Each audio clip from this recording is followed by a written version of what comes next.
puissent être aussi sensibles à la cause. Voilà, en même temps, Jean-Marc Ayrault n'aurait pas dû se prononcer dans cette affaire, parce que c'est ça qui m'a interpellé, moi. Pourquoi le Premier ministre, tout d'un coup, s'empare d'une histoire qu'il ne connaît pas lui-même? Mais c'est ce qu'a dit Marianne, c'est la dictature de l'émotion.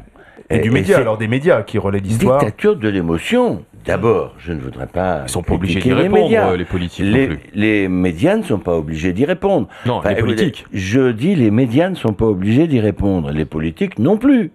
Mais enfin, c'est absolument incroyable. On a l'impression que depuis vendredi, il ne se passe que ça. Il n'y a que ça. Alors, il y en a un qui est monté, l'autre qui est descendu, il n'a plus rien à bouffer, etc. On ne sait pas qui c'est. On ne sait pas qui c'est. Marianne nous le dit, on ne savait pas. J'imagine quand même que les médias auraient pu se renseigner et que les politiques aussi.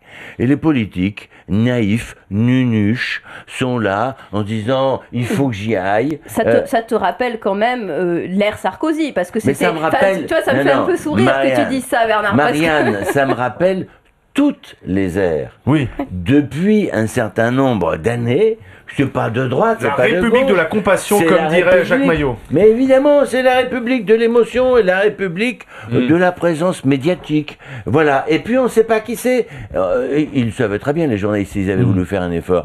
Ce type-là, il a enlevé son enfant. Ce type-là veut remettre un jugement qui a déjà été donné. Et il dit, bon, il y a eu un jugement, si je Donc me mets en c'est un haut salaud. d'une grue...